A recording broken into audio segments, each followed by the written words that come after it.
Homeland Security. And I also want to thank Chief Banks for being here with me today. He's the chief of the border and has given us excellent leadership in making sure that we're making America safe again and that we're upholding our laws in this great country. I also have with me Diane, who's the director, and want to thank her for her leadership.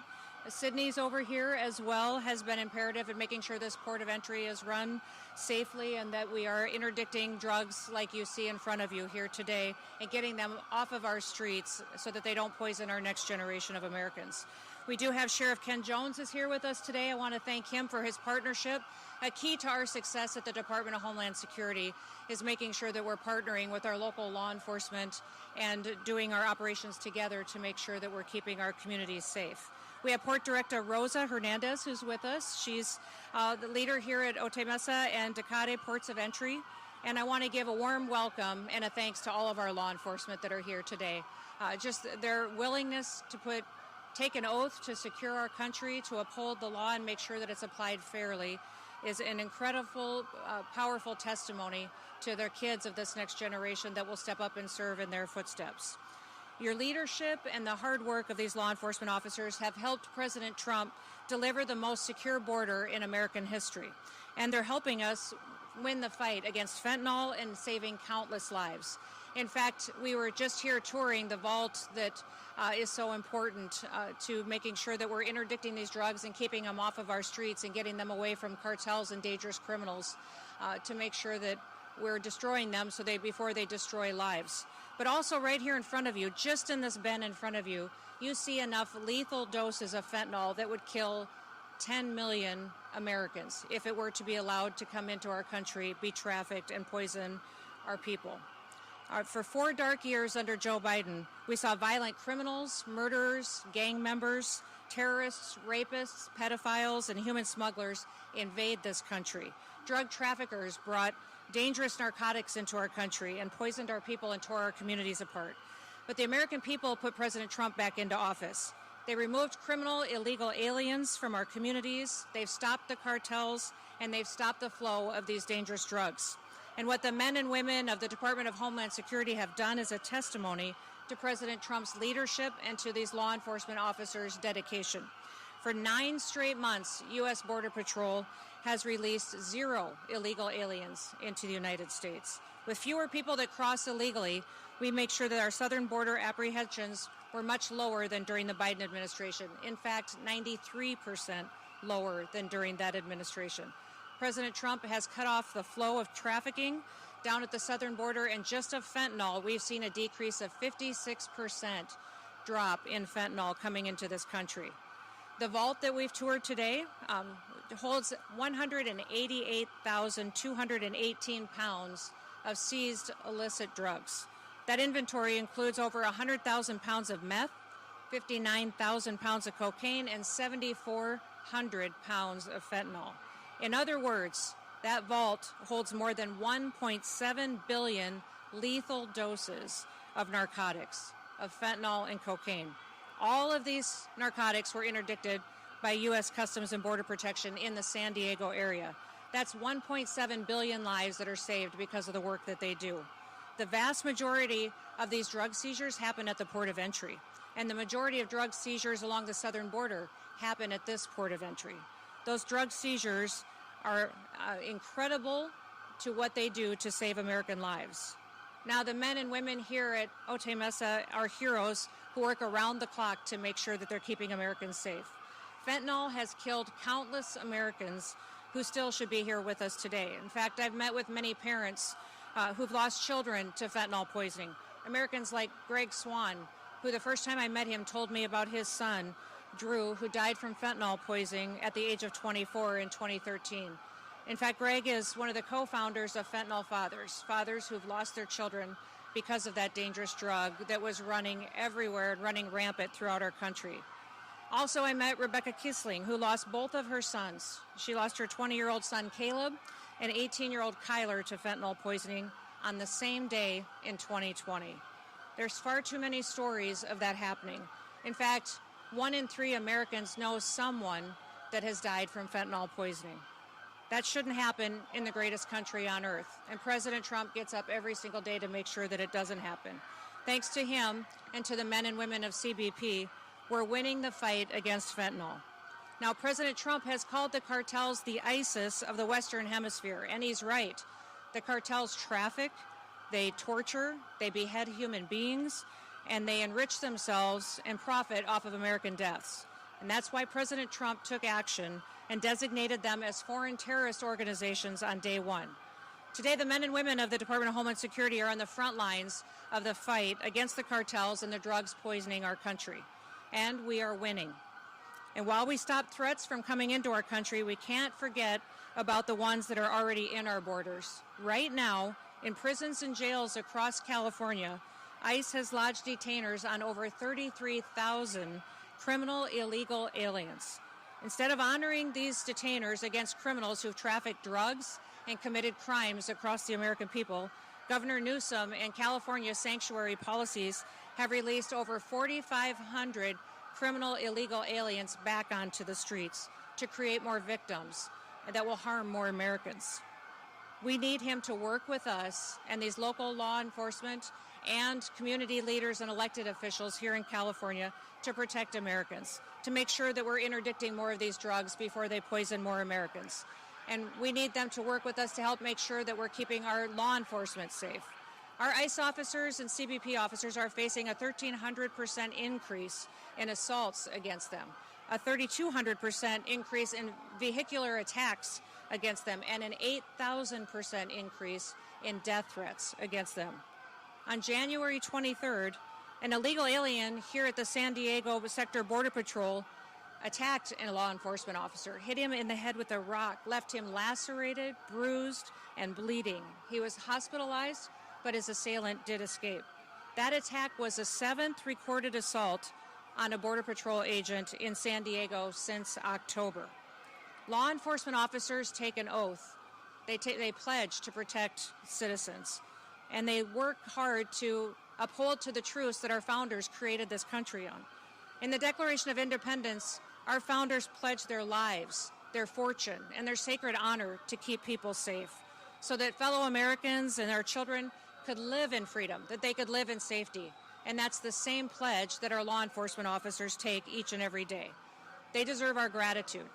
They deserve our thanks because their job never ends, and they keep working every single day to make sure that Americans are safe, that they're protected from criminals that would not just traffic them and their children, but also traffic these drugs in to kill our next generation. I want to thank you all for being here, and I have all the confidence in the world of the law enforcement standing here today to continue to do their work, to protect Americans. And with that, I want to introduce Chief Banks to come up and share a few words with you as well. Chief? Thank you, Madam Secretary. As the Secretary said, my name is Michael Banks, and I'm the Chief of the United States Border Patrol. I want to highlight something that the Secretary just shared with you. Enough fentanyl in front of me to kill 19 million Americans. That's in one location across the entire southwest border. As you go across the southwest border, you continue to see these type of seizures. And I want to talk about why we're seeing these type of seizures. Under the Biden administration, every Border Patrol agent was forced off the line, left the border wide open, and we're doing mass processing of illegal immigrants into the cities and into this country. When President Trump came back in on day one, a catch and release ended. The United States Border Patrol has not released a single illegal alien in 9 months, and that's a record we're very proud of, and we're going to continue pushing forward. But under the leadership of President Trump and Secretary Noem, we've been able to get the most secure border we've ever had in this country, and we're not done. We're going to keep pushing until it's 100% secure. But what does that mean for these drugs that you see sitting in front of us? What that means is the thousands of OFO officers that were pulled away from port of entries and sent out to the border to help Border Patrol agents process millions of illegal aliens are now returned to their port of entries, where they can do more inspections, they can look for more narcotics, they can operate the equipment and technology that this administration has given them, and that's why you're seeing this massive increase. What you should be concerned about is how much narcotics got through in 4 years when we had little to no OFO officers down here able to do their job because they were forced to come out and process millions of illegal aliens and release them into the country alongside the Border Patrol. I'm going to pass it off to Diane Sabatino, the Executive Commissioner of Customs and Border Protection. But thank you.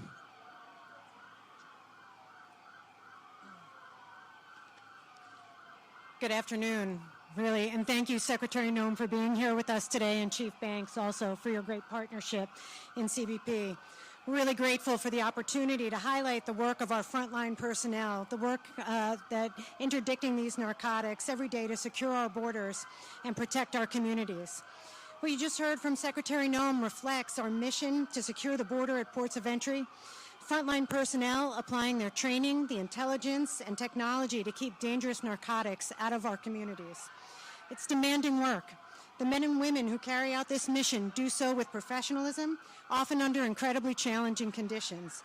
It's never boring here in Otay Mesa, and their commitment makes a real difference to the outcomes that you see right in front of you today. And as the Secretary mentioned, our success reflects joint enforcement across CBP and aligns with the administration's priorities. Strong enforcement to ensure border security and support for the people who are the backbone of the mission that we're responsible for. And the Office of Field Operations continues to work on key initiatives, including obtaining advanced information for shipments and travelers, modernizing processing systems, and investing in technology that allows us to operate effectively.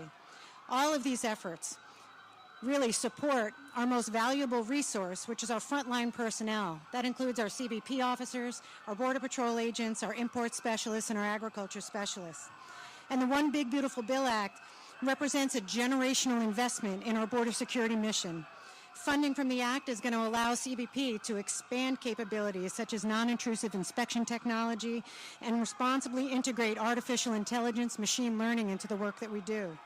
And more importantly, the Office of Field Operations is going to be able to hire more than 5,000 CBP officers to bring here to the ports of entry again, to identify more narcotics, interdict, and to disrupt the cartels. Our border security mission is national security, and our efforts are never going to stop. And we're proud to be here supporting this critical work. So thank you for being here with us today.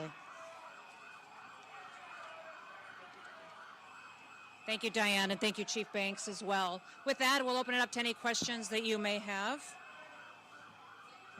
Yes.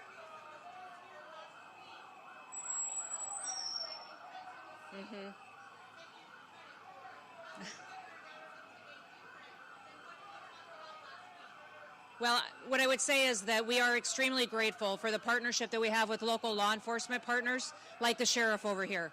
He has been a fantastic partner with us in getting these drugs interdicted before they get onto our streets and kill Americans, and not just Californians. They would be trafficked all over the country.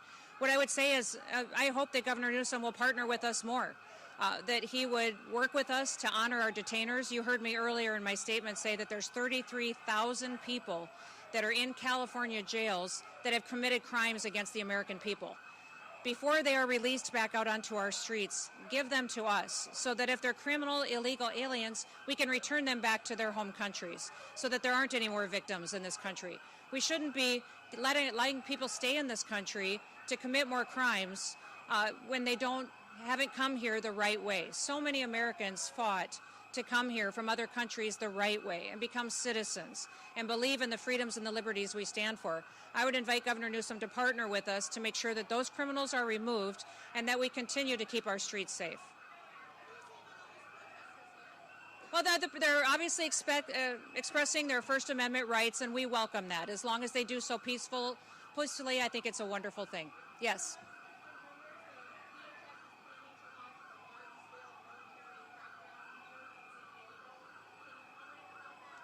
Well, listen, I'll never give you details or give you an explanation on law enforcement activities. I don't want to put our law enforcement officers at risk by exposing some of the planned operations that they may or may not have. But what we are focused on, and I'll tell you as far as the Department of Homeland Security and ICE and CBP, is targeted operations, going after specific individuals that are a threat to public safety, individuals that have committed crimes either here or in another country that are dangerous to stay out on our streets. We don't want more victims in this country. We want to make sure that those criminals are removed from our streets and that we're returning them back home to their home countries when they're brought to justice. So beyond that, those targeted operations, we won't talk about the details of.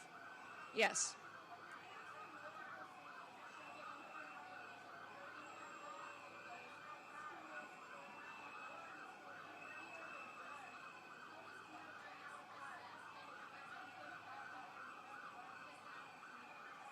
Are you talking about the economic impact?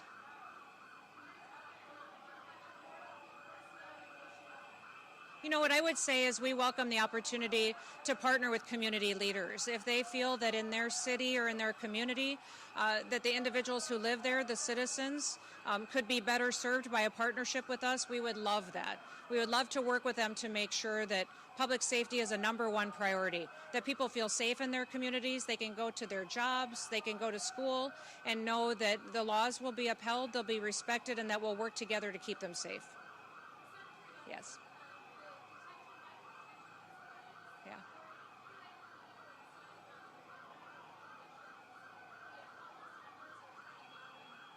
I think you're asking about detention facilities and the standards in it. Federal standards at our detention facilities are the highest that there are in this country. In fact, we have a higher level of status than many states or local communities have at their jails or detention centers. So we're proud of the fact that every single individual, when they come, that they're well taken care of, they receive food and medical care, and then we return them as quickly as they can back to their home countries if they are being held. The one thing I would point out is that every single individual that's in that detention facility is given the opportunity to go home to their home country. If they decide that day that they want to go home, we'll give them $2,600 and a plane ticket and take them back home. So it's their choice on if they want to stay there or not.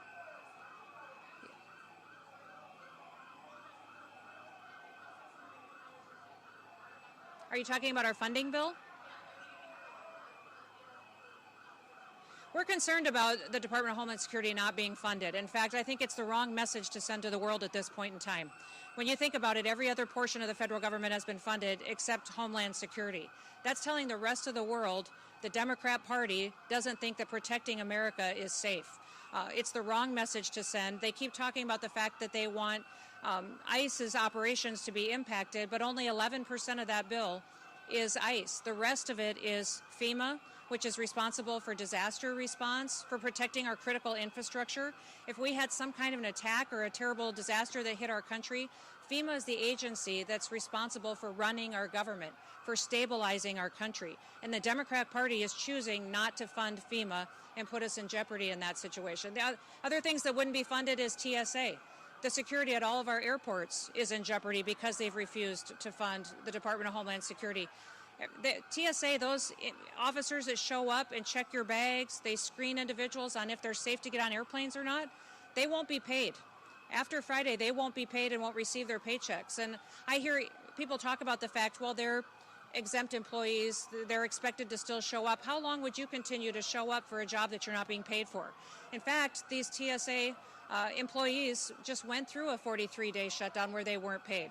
How often do you expect these good patriots to keep showing up and to do their job knowing that their salaries won't be taken care of and their families' bills won't be taken care of? We fund the Secret Service. The Secret Service has responsibility to protect the most powerful people in the world. We also fund the Coast Guard. When you talk about the Coast Guard right now is keeping rivers open on the East Coast so that critical food and energy sources can get to our largest cities. The Coast Guard is out there breaking ice on the Hudson River, the New York Harbor, the East River, and keeping that ice, the rivers open so that we can get fuel and propane and fuel and food to New York and to Boston and to cities that rely on that. What you're saying by not funding the Coast Guard is that the Democrat Party doesn't think it's important that people eat or that they stay warm or that our national security is protected. So this is a dangerous situation that we're in, that the Democrat Party has chosen to shut down the department that was created after 9/11. This department was created recognizing that we are vulnerable to terrorist attacks and that American homeland needs to be funded and focused on keeping us safe within our own borders. We have all responsibility for cyber operations and funding and going after terrorists who would attack our critical infrastructure, our electrical grid, our water systems, that would come in and hack into our intelligence agencies and our national security operations. The Department of Homeland Security has the agency that's responsible for stopping those threats and going after those bad actors. The Democrat Party is choosing not to fund them and making us very vulnerable to those terrorists being successful here on our homeland. I hope that they will come to their senses, recognize that the American people need to come first, and have a policy discussion that we should be having on a policy bill in regards to any reforms that they want to see. Last question.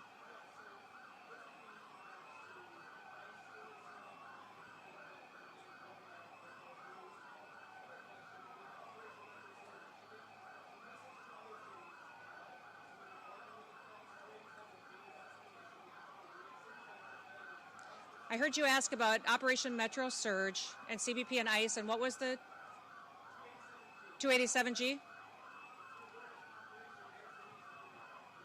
Now, we're still working on 287G agreements that would happen with local law enforcement, sheriff, city police. We would love to have that kind of an agreement with the Minneapolis Police Department or with sheriffs in Minnesota. I know that some of the operations in Minnesota are changing, but we're going to continue to stay focused with our investigators through the Homeland Security investigations on the fraud that's been going on making sure that those individuals there are working to get to the bottom of the billions of taxpayer dollars that were stolen and funneled out of this country for nefarious reasons. So, we're grateful that we've found some agreement on what we can do to try to work together. We're looking to formalize those to make sure that we can bring peace and safety to the Twin Cities. Thank you, everybody. Thanks for being here. We appreciate it. Have a great day.